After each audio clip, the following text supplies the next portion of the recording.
미국에서는 대통령 선거가 마무리 국면에 접어들고 있습니다. 여러 주에서 재검표를 마쳤고 결과가 뒤집힌 주는 나오지 않았습니다. 막판의 문제는 트럼프 대통령의 행보입니다. 여전히 승복 선언도 없고 대선 결과에 대한 불만만 늘어놓고 있는데 그보다 더 큰 문제는 정책적으로도 고의적인 태업으로 어깃장을 놓고 있다는 겁니다. 국내외 코로나19 확산세가 심각한 만큼 발빠르고 적극적인 정책이 어느 때보다 중요한데 트럼프 대통령의 행보가 이 대응을 막고 있다는 평가입니다. 오늘은 미국의 현직과 미래 대통령의 경제 행보 짚어보겠습니다. 김세환 이화여대 경제학과 교수 나왔습니다. 교수님 안녕하십니까? 안녕하십니까? 네, 일단 트럼프 대통령이 공식적인 행사가 하나 있었습니다. 아시아 태평양 경제협력체 APEC의 화상 정상회담에 참석을 한 건데 그런데 이 APEC의 G20 정상회의 중에 회의가 진행되는 도중에 대선을 불복하는 트윗을 올리는가 하면 심지어는 골프장까지 찾았다고 해서 좀 태업을 벌이고 있는 것 아니냐 이런 식의 비판이 좀 나오고 있는데 논란의 대상이 좀 되고 있습니다. 네, 지금 트럼프 대통령이 잘 아시다시피 이전 대통령과 후보들과 달리 선거 패배를 인정하지 않는 상태가 지속되고 있습니다. 그 자유민주주의 국가의 지도자로서는 참 어울리지 않는 행위인데요. 네. 내년 1월까지는 트럼프 대통령이 공식으로 대통령직을 수행해야 되기 때문에 이런 예측 못한 언행으로 계속 뉴스거리가 생산될 것 같습니다. 말씀드린 대로 이제 APEC 회의에서 G20 정상회담이 그 화상으로 진행이 됐는데 여기서 상당히 집중하지 않는 모습을 보여주기도 했습니다. 예. 그 회의 도중에 다른 곳을 응시하더니 결국 회의 끝에 트위터에 그 선거 불복 그런 언행 그 말을 올리고 그래서 또 그러고 나서 또 골프장으로 떠나기도 하고 하는 그런 무성의한 모습을 보여줬는데요. 예. 사실 여러 나라가 관심이 있었던 것은 미국 제약회사를 중심으로 개발이 되기 시작한 백신에 대한 공평한 전 세계로의 보급을 하는 그런 미국 대통령으로서의 그런 말을 원했는데 여기에 대해서는 아무런 언급이 없었습니다. 알겠습니다. 이게 APEC이라는 회의의 위상 자체가 사실 트럼프 대통령이 이 집권 기간 내내 좀 배척하는 듯한 모습을 보였던 다자주의의 상징 같은 회의 중에 한 곳 아닙니까? 그래서 맞습니다. 트럼프 대통령이 APEC에 참석한다는 것 자체도 사실 꽤나 의미가 있었는데 이렇게 무성의한 태도를 보여줬다고 하니 이거는 대선 결과에 대한 불복에 이어서 다자주의에 대한 여전한 불신 이런 것을 보여주지 않았나 싶기도 한데요. 자, 반면에 앞으로 대통령직에 이변이 없다면 오르게 될 바이든 당선인 같은 경우는 다자주의의 신봉자입니다. 그래서 그만큼 이 APEC과 관련해서도 많은 참여를 하게 될 텐데 최근 들어 변수가 하나 생겼죠. 중국을 중심으로 한 RCEP에 15개국이 서명을 하면서 바이든 당선인이 좀 불편한 심기를 드러냈어요. 이것과 관련된 상황은 앞으로 어떻게 전개될 거라고 보십니까? 네, 21세기 들어서 이 WTO의 국제무역기구의 역할이 사실상 축소되고 말씀하신 대로 이 다자간 무역 협상에 의해서 국제교역이 재개편되는 중요한 시점에 와 있습니다. 예. 이런 상황에서 오바마 대통령은 일본과 손을 잡고 원래 TPP를 추진을 했었고요. 근데 2017년 트럼프 대통령이 대통령에 취임하자마자 TPP 탈퇴를 선언합니다. 그렇죠.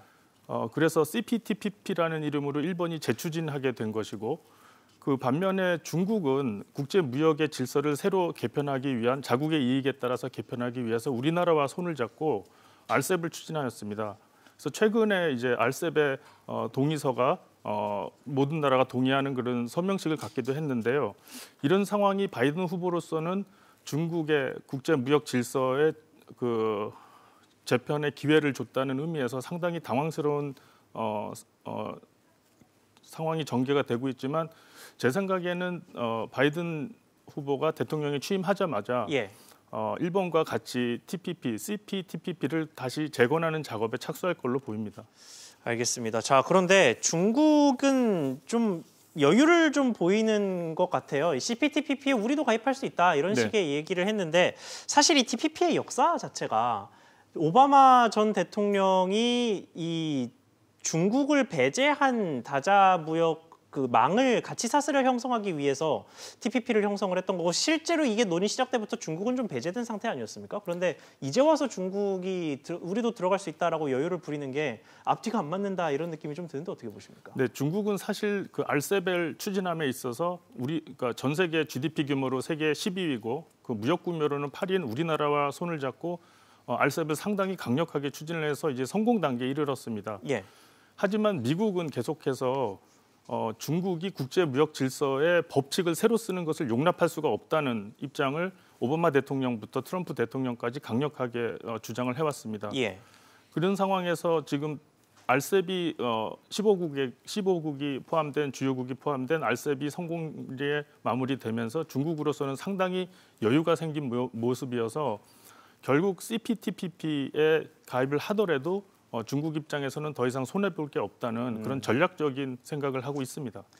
알겠습니다. 자, 미국으로 다시 돌아갔어요. 지금 미국 같은 경우에는 개표 작업은 이제 거의 끝난 모습이에요. 조지아 같은 경우는 뭐 재검표까지 했는데 이제 바이든 당선인의 승리로 확정이 됐고 뭐 트럼프 대통령이 또 추가 재검표, 재검표가 될 텐데 이거를 요구했는데 뭐 조지아주에서 이게 실제로 검표가 이루어질지는 좀 미지수입니다. 그래서 이제는 정말로 이 대선 관련된 국면이 바이든 당선인의 승리로 끝났다라고 볼 수 있는 걸까요? 어떻게 보십니까? 네, 그 역사적으로 미국 대선 개표 작업에서 실수가 있었던 적이 거의 없습니다. 네. 뭐 미미하게 몇천 표가 뒤집힌 적은 있지만 그걸로 당락이 바뀐 적은 거의 없고요. 이번에 특히 바이든 후보가 트럼프 대통령을 거의 600만 표 이상 전국적으로 득표에서 앞섰기 때문에 결과가 뒤집힐 가능성은 거의 없다고 보여집니다. 이번 주에 경합주였던 펜실베니아와 미시간주에서 재검표가 이루어지는데요. 다음 주쯤 재검표가 확인이 되고 바이든 후보가 앞섰던 걸로 나타나면 트럼프 대통령도 승복하지 않을 수밖에 없는 상황이 벌어질 걸로 보입니다. 알겠습니다. 자, 그리고 제가 조지아주를 굳이 언급을 한 이유가 하나 있습니다. 이게 조지아주 같은 경우에는 지난 대선 때는 지난 이제 의회 선거 때 공화당이 상원 2개석을 가져간 상황이었는데 지금 대통령 선거에서 바이든 당선인으로 이 표심이 뒤바뀐 것을 감안했을 때 조지아주에서 상원의원 2명을 민주당으로 빼앗기는 것 아니냐. 그렇게 되면 뭐 동률 혹은 역전 현상이 벌어질 수도 있을 것 같거든요. 이 부분이 좀 중요 변수가 되고 있는 것으로 보이는데 공화당 움직임은 좀 어떻게 보고 계십니까? 네, 공화당 의원들은 미국 대통령 선거 이전부터 그 미국의 하원 상원 의원 선거를 의식해서 트럼프 대통령과 상당히 거리두기를 한 사람들이 많습니다. 예. 이번에 트럼프 대통령이 대선 불복 운동을 할 때도 이제 우리나라와 같이 이렇게 정치적인 이런 동지의식에서 하는 것이 아니라 아주 냉정하게 그거는 트럼프 대통령의 자유지만 증거가 없다는 발언을 자주 하고 있습니다. 이런 상황에서 그 내년 1월에 그 조지아주에서 상원의원 선거가 있는데요. 2석을 가져가게 됩니다. 근데 지금 하원은 민주당이 더 다수당을 점하고 있지만 상원은 48대 50으로 공화당이 더 우위를 2석 점하고 있습니다. 따라서 이런 상황에서 조지아주의 2석의 상원의원이 만약에 민주당이 가져갈 경우 그 50대 50으로 동률이 되고 그리고 상원 의장은 미국의 부통령이 의장을 맡게 돼 있기 때문에 한 표를 더해서 51표로 민주당이 더 다수당을 점하게 되는 상황이 벌어지고 있기 때문에 공화당으로서는 상당히 위험한 상황이 벌어지고 있습니다. 알겠습니다. 자, 경제 이야기로 좀 들어가 보겠습니다. 지금 스티븐 무누신 미국 재무부 장관이 긴급 대출, 그러니까 코로나19로 인한 미국 내 긴급 대출 프로그램을 일부를 연말 안에 종료하겠다. 이게 원래 연말까지 종료였는데 뭐 당초 예상으로는 자연스럽게 연장이 될 거다라고 했는 생각을 많이들 했었는데 종료를 하겠다고 밝혀서 뭐 증시도 일제히 하락을 했고 뭐 경기 관련된 우려도 좀 커지고 있는 상황인데요. 이게 트럼프 대통령의 그 G20 정상회담에서 보여줬던 의도적인 태업의 연장선상으로 일부러 다음 정권에 좀 부담을 안기려는 의도적인 태업 아니냐 이런 식의 분석이 나오고 있거든요. 어떻게 보십니까? 네, 그런 정치적인 의도로 볼 가능성이 다분히 큽니다. 예. 지금 미국의 연준, 즉 중앙은행은 중앙정부로 하여금 금융정책으로만은 코로나 바이러스에 대응하기가 어려우니 적극적으로 재정정책을 펴서 경제를 구해야 된다고 계속 요구해 왔습니다. 그 정책의 한 가지가 이제 미국 정부의 긴급 대출 프로그램인데 미국 연준을 통해서 민간에 공급되고 있는 상황이었습니다. 예. 그리고 또 미국의 연준은 이거를 내년까지 연장해야 된다고 계속 요구를 해왔는데요.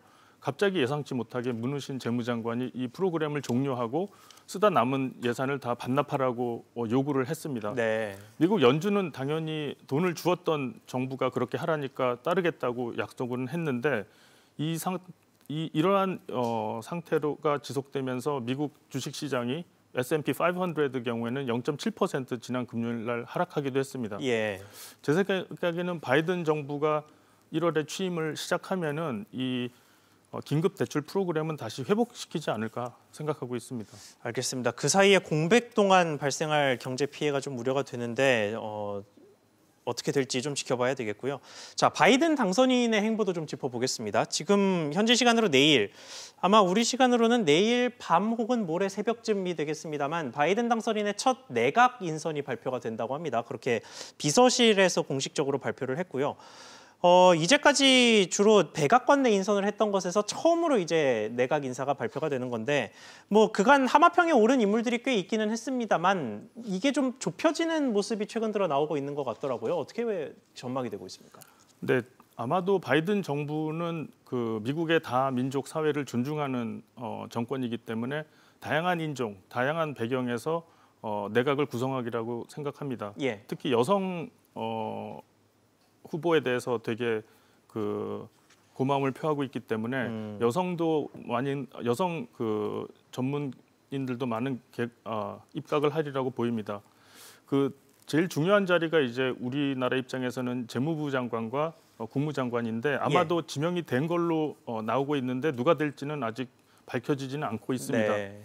우리나라 입장에서 또 중요한 인물이 샌더스라고 이번에 민주당 대통령 후보로 나왔던 분인데요. 네. 이분이 상당히 진보적인 정치인입니다. 네. 그 부자들한테 중과세를 해서 가난한 사람들한테 나눠주자고 여러 가지 방법을 기존 정치학계와 경제학과가 다른 주장을 하시는 분인데 이분이 노동부 장관으로 입각할 가능성이 큽니다. 그렇게 된다면 미국이 상당히 좌파적인 정책을 많이 시행할 걸로 보여집니다. 알겠습니다. 그게 우리나라에는 돌고 돌아 어떤 영향을 미칠지 좀 봐야 되겠는데요. 우리 기업들의 설문조사를 하나 했어요. 바이든 시대에 우리 기업들의 환경 변화, 인식 조사가 있었는데 뭐 트럼프 행정부에 비해서 미중 무역과 관련된 갈등은 조금 완화가 될 수는 있겠지만 전반적으로는 큰 변화가 없을 거다. 이런 식의 이야기가 나왔어요. 네, 저도 그 말에 동의를 하고 있습니다. 예. 특히 바이든 정부도 중국에 대한 압박을 계속 할 걸로 보이기 때문에 우리나라가 중국을 통해서 미국에 우회 수출이 많은 이런 상황이 개선되지는 않을 걸로 보입니다. 하지만 바이든 정부가 친환경 정책을 계속 추진하고 있고 이게 전 세계로 퍼질 걸로 보이기 때문에 우리나라도 친환경 산업이 상당히 호황을 맞을 수도 있습니다. 네. 하지만 바이든 정부가 환경 문제에 대한 규제를 계속할 것으로 보이기 때문에 아마도 국제 유가가 생산 감소로 인해서 국제 유가가 뛸 가능성이 있기 때문에 원유를 100% 수입하는 우리나라에서는 상당히 주목해야 될 부분입니다.